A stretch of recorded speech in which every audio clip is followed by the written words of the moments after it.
ایران ہے، لہذا ایران کو لگام ڈالنی چاہیے، اور امریکہ کا یوں عراق سے نکل جانا یا افغانستان سے نکل جانا یا ایران کو ڈھیل دے دینا،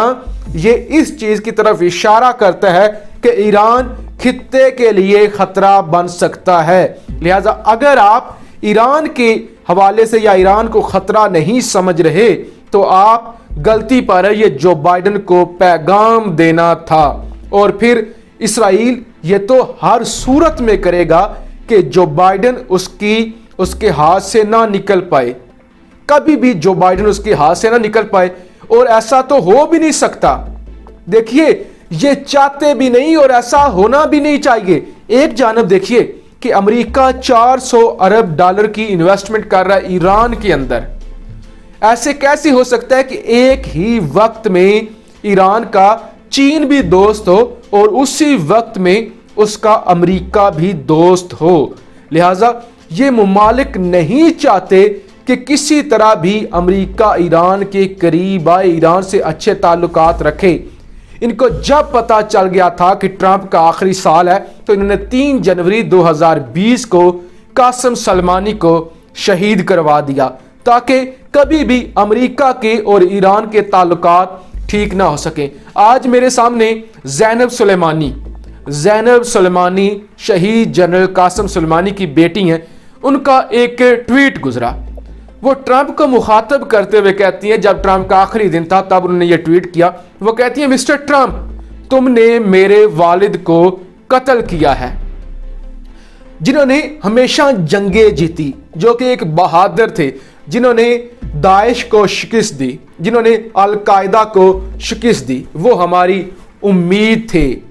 ہم انہیں ہیرو کے روپ میں دیکھتے ہیں، لیکن تم ایک ہارے ہوئے شخص ہو،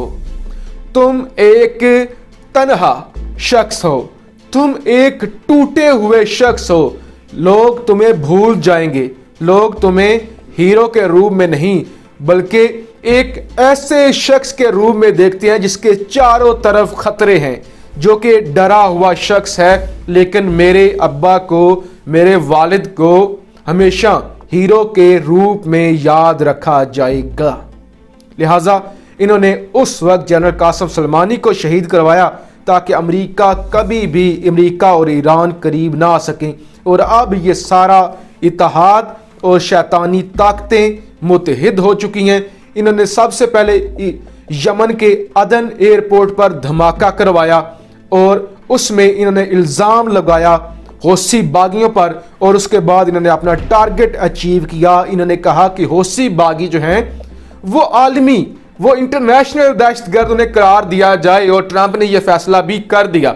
اب جو بائیڈن نے آتے ہی یہ کہا کہ ہم اس فیصلے کو ریویو کریں گے، اس سے ایک بہت بڑا انسانی المیہ، ایک انسانی بحران جنم لے سکتا ہے کہ آپ اتنی بڑی آبادی کو جو اپنی آزادی کے لیے جنگ لڑ رہے ہیں، کیسے انہیں آپ کہہ سکتے ہیں کہ وہ ٹیررسٹ ہیں؟ اب سعودی عرب چاہتا ہے کہ اس کا الزام بھی ایران پر لگے، حوثی باغیوں پر لگے اور ایرانی ملیشیاؤں پر لگے، تاکہ ہم امریکہ کو یہ کہہ سکیں کہ حوثی باغی ہی ٹیررسٹ ہیں، ایران ہی ٹیررسٹ ہے، ایران ہی خطے کے لیے خطرہ ہے۔ لہذا محمد بن سلمان اپنی جان بچانے کے لیے لاکھوں کروڑوں لوگوں کی جانوں کے ساتھ کھیل رہا ہے، لاکھوں لوگوں کی زندگیوں کے لیے وہ خطرہ بن چکا ہے۔ اسی طرح سے ایک شیطانی ملک، ایک شیطانی حکومت اسرائیل، جو بائیڈن کو اپنے قریب رکھنے کے لیے اور اپنے مقصد کے لیے استعمال کرنے کے لیے وہ لوگوں کی جانیں لے رہا ہے، ورنہ یہ اچانک دھماکہ نہیں ہوا، یہ جان بوجھ کر کروایا گیا ہے، پیغام دینے کے لیے کہ اگر آپ نے ذرا بھی نرمی کی عراق کے حوالے سے یا ایران کے حوالے سے تو یہ آپ کو بہت بھاری پڑ سکتی ہے۔ تو یقیناً اس کے پیچھے محمد بن سلمان کے وہ آپ کہہ لیں کہ شرمناک کردار ہے، جو اپنے آپ کو بچانا چاہتا ہے، جسے پتہ ہے کہ میری بادشاہت خطرے میں ہے، جسے پتہ ہے کہ اگر مجھے سزائے موت ہو گئی، اگر جمال خشوگی کا کیس کھل گیا، یا اگر ایران کے ساتھ ہم نے جو سارا اسلحہ خریدا ہوا ہے ہم نے جتنے مظالم کرائے ہیں ایران کے اوپر، تو اگر امریکہ نے ایران کے ساتھ دوستی کر لی تو پھر ہمارا کیا بنے گا؟ ہمارے تو پاکستان کے ساتھ بھی اچھے تعلقات نہیں ہیں، ہمارے تو اب اگر امریکہ کے ساتھ بھی اچھے تعلقات نہیں رہتے تو ہم کہاں جائیں گے؟ لہٰذا اس وقت سروائیول کی جنگ لگی ہوئی ہے، یہ اپنے سروائیول کے لیے گھٹنے ٹیک چکے ہیں اور اپنے سروائیول کے لیے یہ اس طرح کی حرکتیں کر رہے ہیں، اسرائیل اور سعودی عرب۔ اور کل پاکستان نے بھی شاہین 3 کا کامیاب تجربہ کر کے اسرائیل ہی کو یہ پیغام دیا ہے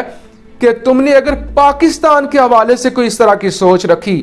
تو ہمارا جو میزائل ہے وہ 7 سے 8 منٹ لگائے گا اسرائیل پہنچنے میں، جو ہم نے شاہین 3 کا کامیاب تجربہ کیا ہے، جو کہ 2750 کلومیٹر کی رینج رکھتا ہے۔ لہٰذا ایک خونی کھیل کا آغاز ہو چکا ہے، جنگوں کا آغاز ہو چکا ہے۔ جو بائیڈن کے آنے سے جنگیں ختم نہیں ہوں گی بلکہ جنگیں دوبارہ سے سر اٹھائیں گی۔ آپ افغانستان کی صورتحال کو دیکھ لیں،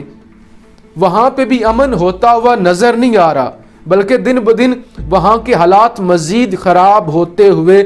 جائیں گے۔ لہذا دنیا تباہی کی طرف جا رہی ہے اور بدقسمتی سے اس میں ایسے ملکوں کا ہاتھ ہے کہ جن کے بارے میں آپ سوچ بھی نہیں سکتے کہ وہ بھی ایسا کر سکتے ہیں۔ تو اس وقت پاکستان، ایران اور ترکی کو کسی نہ کسی طرح کمزور کرنے کے لیے باقاعدہ طور پہ سازشیں کی جا رہی ہیں کہ کس طرح سے ہم نے انہیں کمزور کرنا ہے اور اپنی حاکمیت کو، ان کا جو اقتدار اس وقت یہ جو آخری سانسیں لے رہے ہیں، یہ جو ٹوٹے ہوئے ہیں، جن کا مستقبل تاریخ ہے، وہ اپنے آپ کو بچانے کے لیے معصوم لوگوں پر حملہ کر رہے ہیں۔ اپنی رائے کا اظہار ضرور کیجیے گا۔ پاکستان زندہ باد۔